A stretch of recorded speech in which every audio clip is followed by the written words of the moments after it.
Faster, even faster. Not now, too early. I ran through the forest, weaving between the trees. I felt death itself, breathing down my neck, in the form of a terrible creature, the most terrible of all that had ever been encountered in these forests. Our world was in decline. Spatial corridors were opening up everywhere, from which creatures, like the one that had been chasing me for an hour, were crawling out. A nightmare for any traveler. The creature was rotting alive, if, of course, it could be called alive. Over 4 meters tall, a thin, decaying body, with bones protruding from it, a head similar to a deer's, but the mouth is equipped with huge fangs. Wendigo.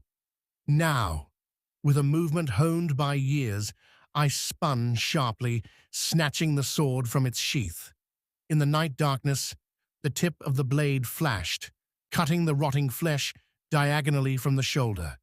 The creature howled in pain, but wasted no time in yanking its hooked, clawed paws at me. Even a wound like that won't kill it. It'll just weaken it a little. The air reeked of rotting flesh. No matter how many times I encountered these freaks, it was impossible to get used to their smell. And even though I had fought such an abomination for the 3rd time in the last week, I still shuddered from the disgust and the sickening appearance of the creature. Now it's time. Pulling the sword out of the rotting flesh, I dissolved into space, a split second before the long claws caught the skin. A surefire way to escape from the undead. Appearing behind the Wendigo, I struck a spark with a honed blow from the flint, at the same time throwing fiery oil at the creature, which instantly burst into flames in the air. Not even a second passed before the flames engulfed the creature, turning it into a huge torch. The smell intensified, causing cramps in the stomach.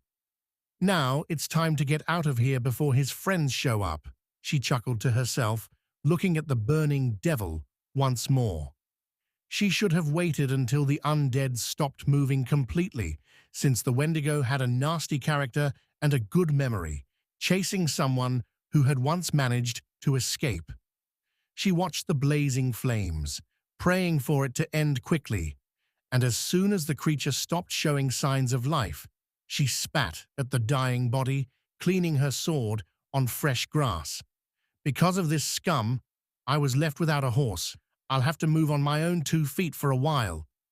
Having returned the weapon to its place, she went to look for a new place to spend the night. My whole life is an endless chase.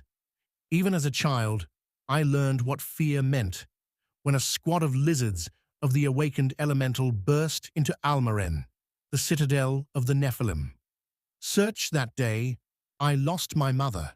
She tried to protect me, covering me with her own body from the lizard-like creatures who decided that they had the right to take the child.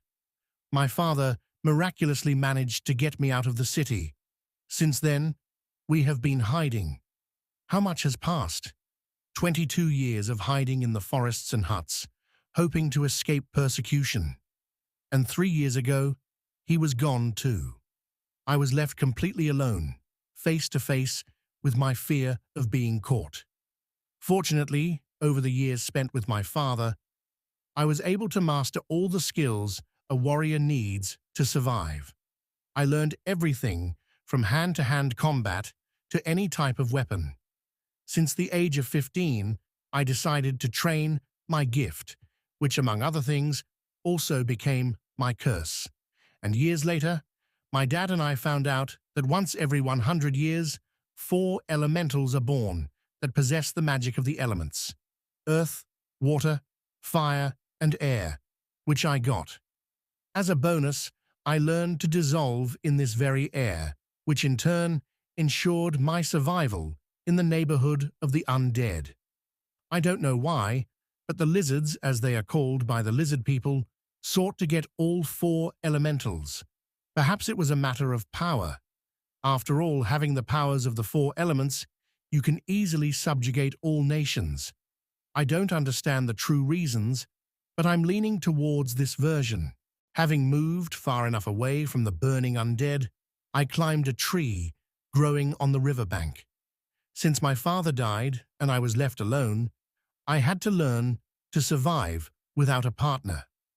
Having settled down as comfortably as possible, I tied myself to the tree and wrapped myself in a woolen cape, plunging into a sensitive, anxious slumber.